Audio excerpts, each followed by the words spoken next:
मैं व्याख्या करने जा रहा हूं। प्रायः आप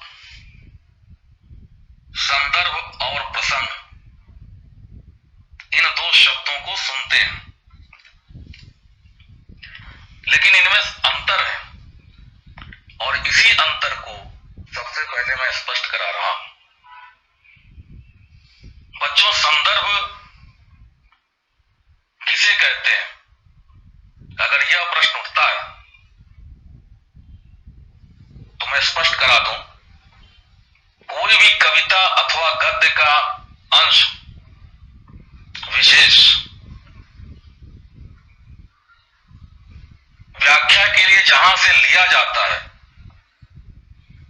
उस पाठ्य पुस्तक का नाम, पाठ का शीर्षक और उसके रचनाकार की जानकारी देना ही संदर्भ कहलाता है। पुनः सुने, जहां से कविता या गद्य का अंश लिया गया है, उस पाठ्य पुस्तक का नाम, पाठ का शीर्षक और उसके रचनाकार की जानकारी देना ही संदर्भ कहलाता है। अब प्रश्न उठता है कि प्रसंग किसे कहते हैं?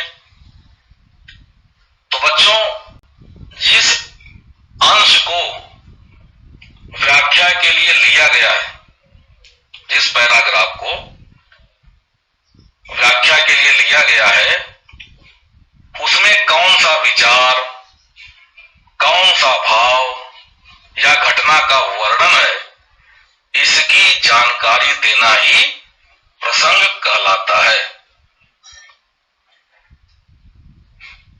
तो इस संदर्भ में जो सूक्ष्म अंतर है, उसे स्पष्ट कराना मेरी जिम्मेदारी थी। मैंने संदर्भ और प्रसंग के बारे में आपको स्पष्ट करा दिया। जहां तक की बात है, तो कहा जा सकता है कि प्रस्तुत पाठ दोहे हमारी पाठ्य पुस्तक स्पर्श भाग 1 में संकलित कविता दोहे से लिया गया है, जिसके रचयिता रहीम जी हैं या रहीम दास जी हैं। पहले दोहे में जो आपके सामने स्लाइड में प्रस्तुत है कि रही मन धागा प्रेम का, मन मत तोड़ो चटकाए, टूटे से फिर ना मिले गांठ पर जाए। रही मन धागा प्रेम का, मत तोड़ो चटकाए, टूटे से फिर ना मिले गांठ पर जाए। इस दोहे में रहीम दास जी ने प्रेम के महत्व को सर्वोपरि माना है। प्रेम को एक डोरा बताते हुए उसकी रक्षा करने का उपदेश दिया है। व्याख्या इस प्रकार से है,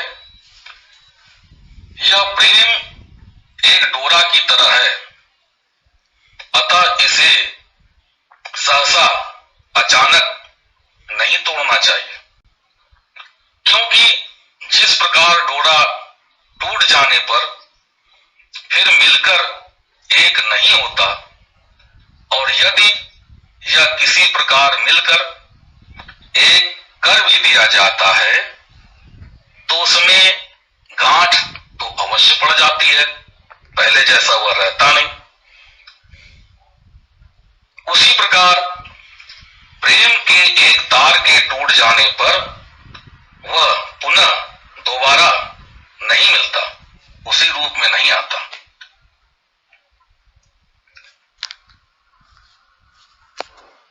उसी रूप में नहीं आता।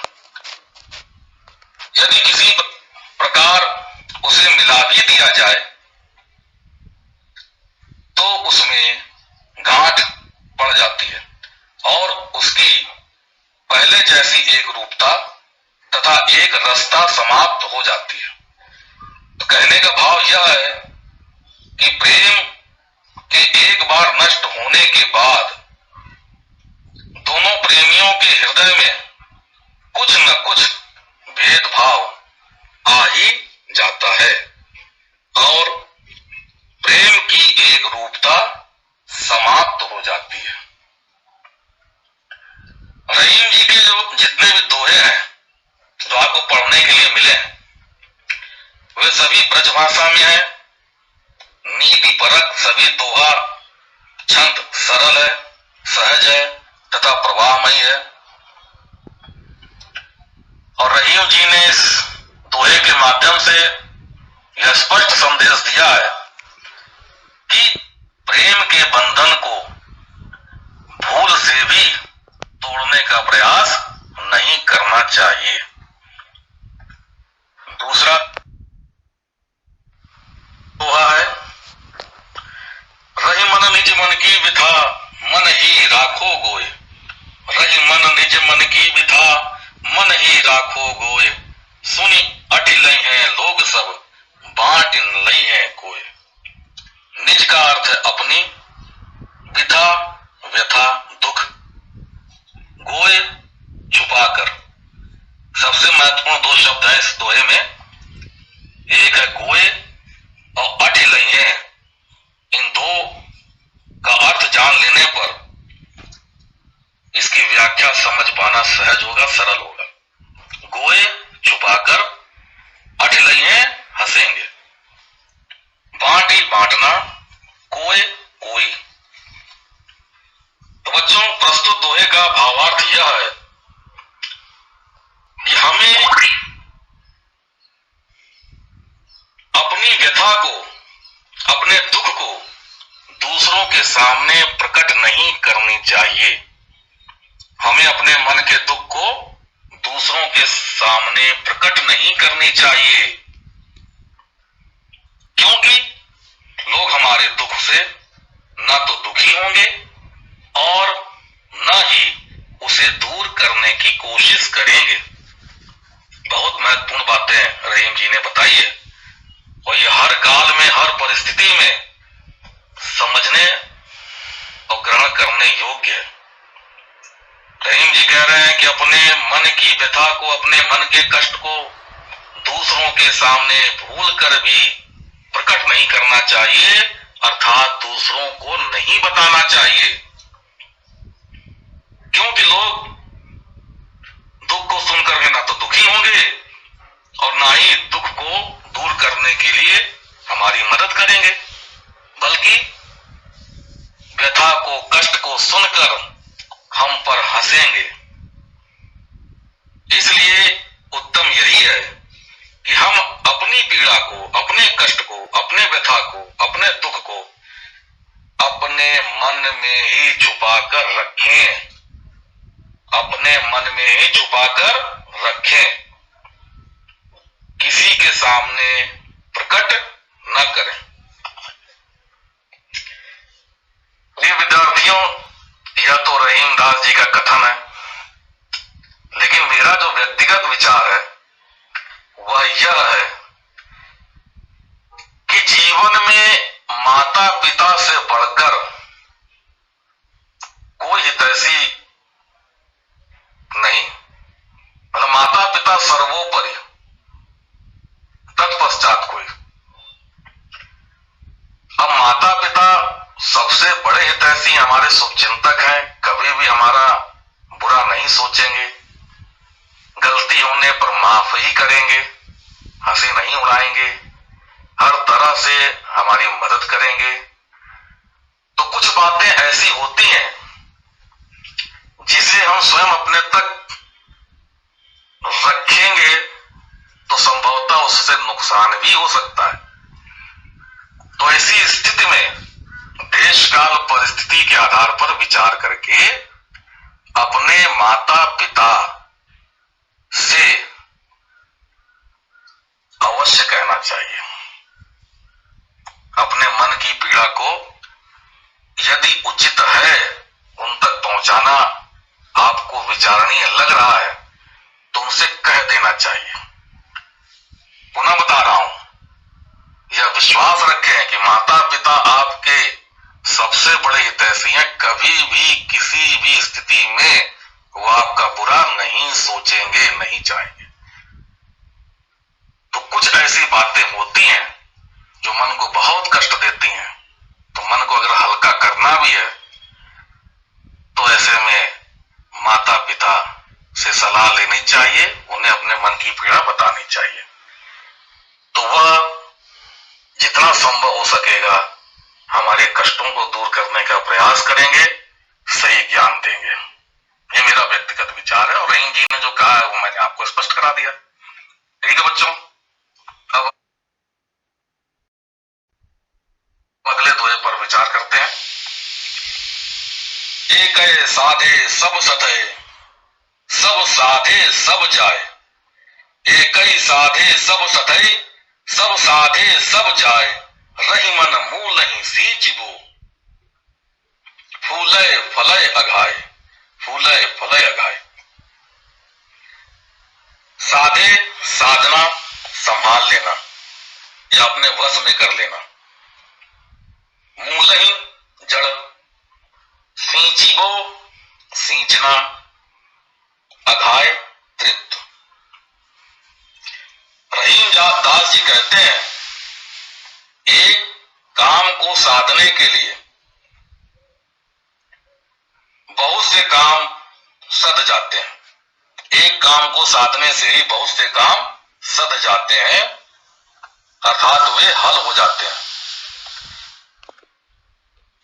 जिस प्रकार जड़ को सींचने से पेड़ पर लगे फल फूल आदि सभी आदि का सेवन कर सभी तृप्त हो जाते हैं, उसी प्रकार से मूल को अर्थात मुख्य को, जड़ को, जो पेड़ का सबसे निचला महत्वपूर्ण हिस्सा है, उसे अगर संभाल लिया जाए, उसमें पानी डाल दिया जाए तो वह अपने आप संभल जाता है, पेड़ हरा भरा हो जाता है और फल फूल देता रहता है, जिसे खा पी करके सभी तृप्त हो जाते हैं।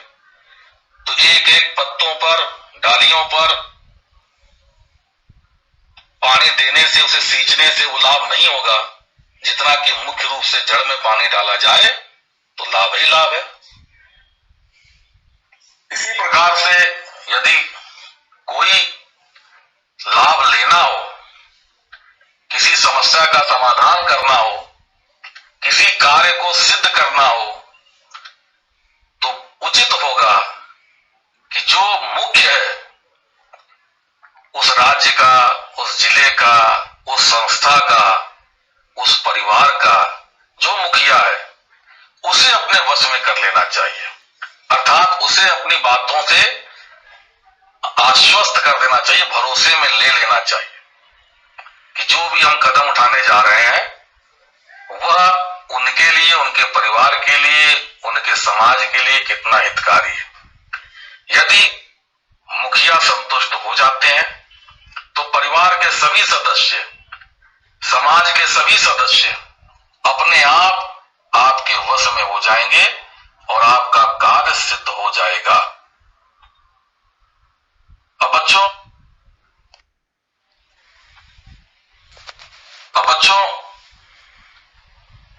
एक एक व्यक्ति से मिले, उसे समझाएं तो जरूरी है कि कुछ लोग समझ जाएंगे और यह भी है कि कुछ लोग नहीं समझेंगे, तो इसमें हमारा समय भी नष्ट होगा और मतभेद भी होता जाएगा। तो क्यों ना जो सभी लोगों का मुखिया है हम उसे ही उसके सामने ही अपनी बात रख दें, तो इससे यह लाभ होगा कि मुखिया अगर संतुष्ट हो जाते हैं तो उनकी तरफ से सहमति मिल जाएगी और अन्य सभी लोग जो उससे जुड़े हुए हैं वह संतुष्ट हो जाएंगे, वह बात मान लेंगे और इस तरह से हमारा कार्य सिद्ध हो जाएगा।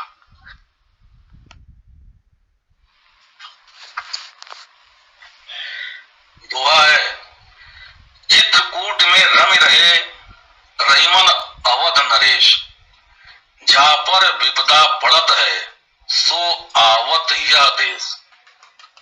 प्रिय विद्यार्थियों, इसकी व्याख्या समझाने से पूर्व मैं आपको स्पष्ट करा दे रहा हूं कि 1570 के बाद ही, सन 1570 के बाद ही इस तरह की रचना रची गई होगी। और ऐसे में उस समय उन्होंने चित्रकूट नामक स्थान का वर्णन किया है। और आप सभी को मालूम है कि यह वह स्थान रहा है जहां पर अयोध्या नरेश, अवध के नरेश श्री राम वनवास काल के समय में अपना कुछ समय बिताए थे। तो जिस समय उन्होंने यह दोहा रचा था, उन परिस्थितियों को ध्यान में रखते हुए रचा था। आज चित्रकूट का परिदृश्य बदल चुका है, हर तरह के संसाधन उपलब्ध है, विकसित शहर के रूप में। तो बच्चों, समय को ध्यान में रखते हुए जब रहीम ने दोहा की रचना की, आप इसकी व्याख्या को समझें। रहीम कहते हैं कि चित्रकूट में अयोध्या के राजा राम आकर रहे थे जब उन्हें 14 वर्षों का वनवास प्राप्त हुआ था। इस स्थान की याद में दुख में ही आती है। इस स्थान की याद हम लोगों को दुख में ही आती है। जिस पर भी विपत्ति आती है वह शांति पाने के लिए इसी प्रदेश में खींचा चला आता है, क्योंकि उस समय राम अपनी पत्नी सीता और लक्ष्मण के साथ इस शांतिमय स्थान पर ऋषि मुनियों के संपर्क में रहकर शांतिपूर्ण जीवन बिताने की इच्छा रखते थे। उन्होंने इसी को ध्यान में रख करके वनवास काल का समय, अधिकांश समय बिताया था। मैं संक्षेप में पुनः बता रहा हूं कि अवध नरेश श्री राम वनवास के समय चित्रकूट में रह रहे थे। रहीम के अनुसार जिस पर कष्ट आता है वही व्यक्ति इस बीच में आता है। भाव यह है कि मनुष्य का दुर्भाग्य ही उसे विपत्ति की ओर खींचकर ले जाता है।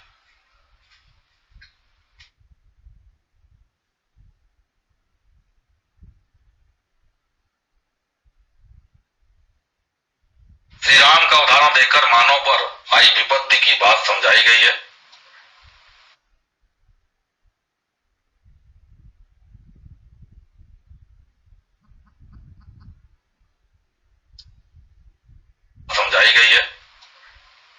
कि विपत्ति के समय में मन शांत रखना चाहिए और शांतिपूर्ण स्थान पर जाकर के अच्छे दिनों का इंतजार करना चाहिए।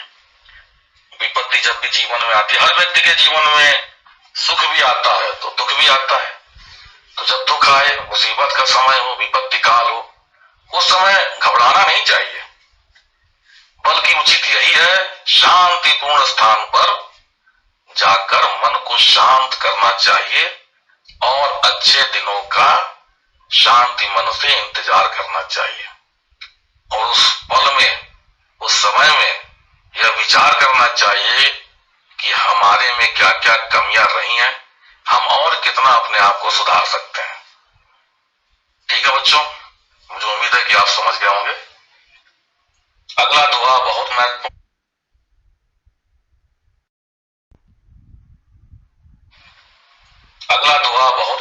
है। एक एक शब्द उसके ध्यान देने योग्य है। शब्द के अर्थ मैं बता रहा हूं, ध्यान से सुने।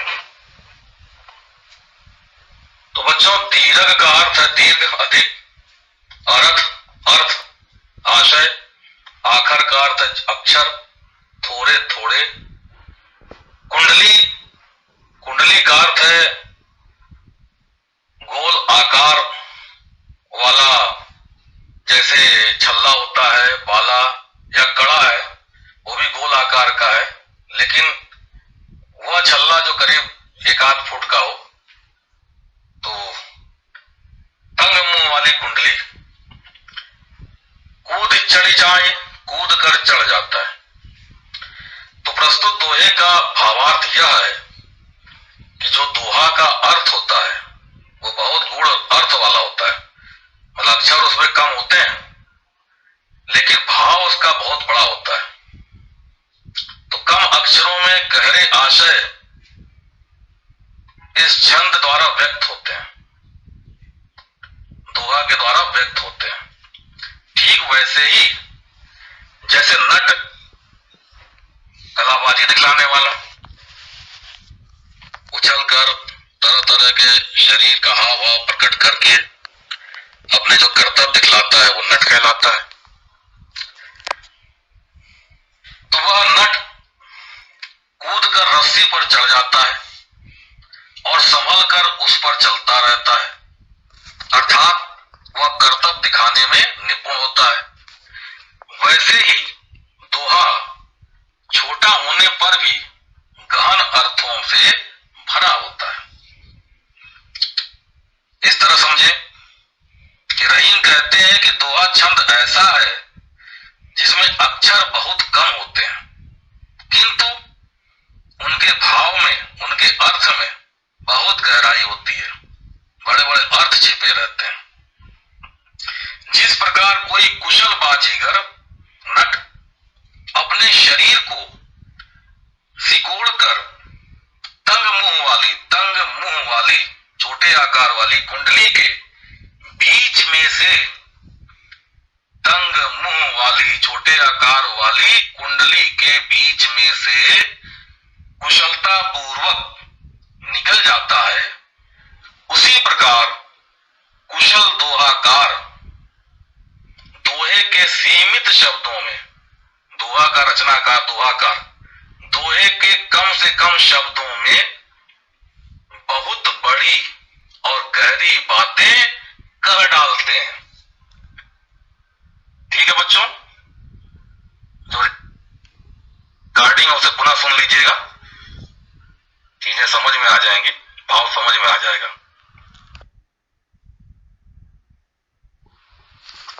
अगला दोहा है, धन रहीम जल पंख को लघु जिय पियत अघाये, उदति बड़ाई कौन है जगत पियासो जाए।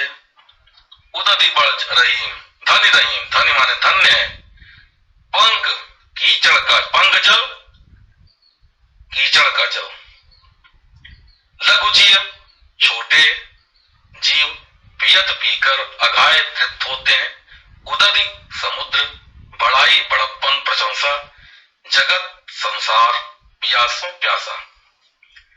तो रहीमदास जी कह रहे हैं कि धन्य है वह कीचड़ का जल जिसे छोटे जीव जंतु पी करके अपनी प्यास तो बुझा लेते हैं, जबकि सागर के खारे जल को न तो कोई पी सकता है और न ही उससे प्यास बुझ सकती है।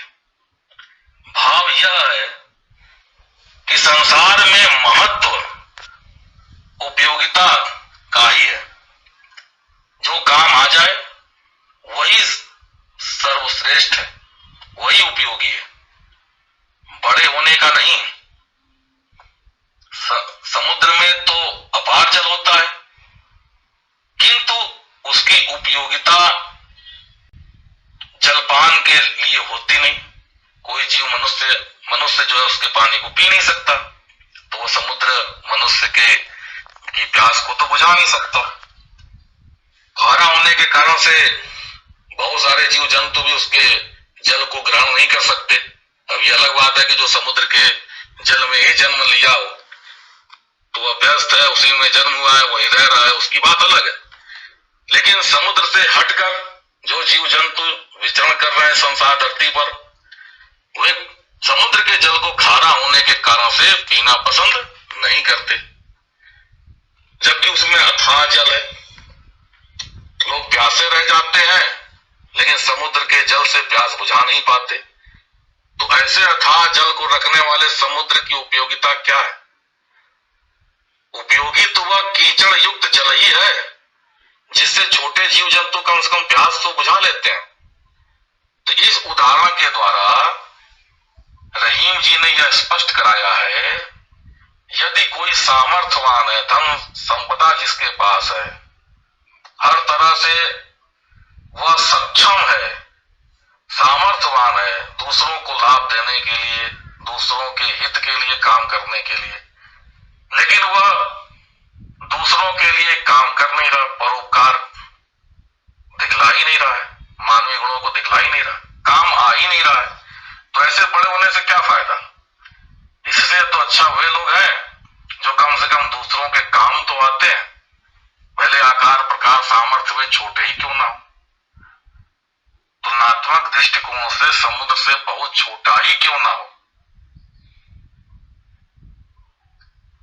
लेकिन अगर वह अन्य के काम आ जा रहा है तो ऐसी स्थिति में उसी की उपयोगिता है, वही महान है।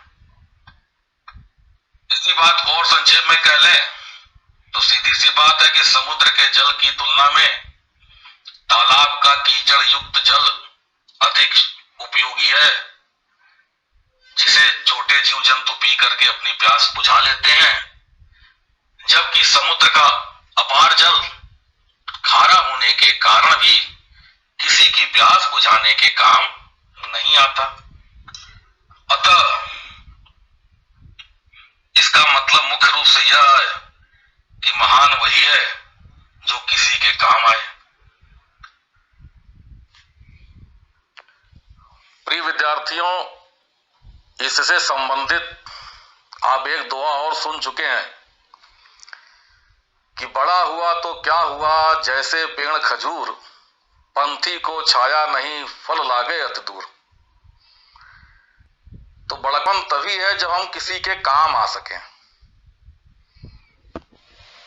काम यदि नहीं आ रहे हैं, अपने लिए ही जीवन जी रहे हैं, स्वार्थी बने हुए हैं, तो ऐसे जीवन का कोई महत्व नहीं रह जाता।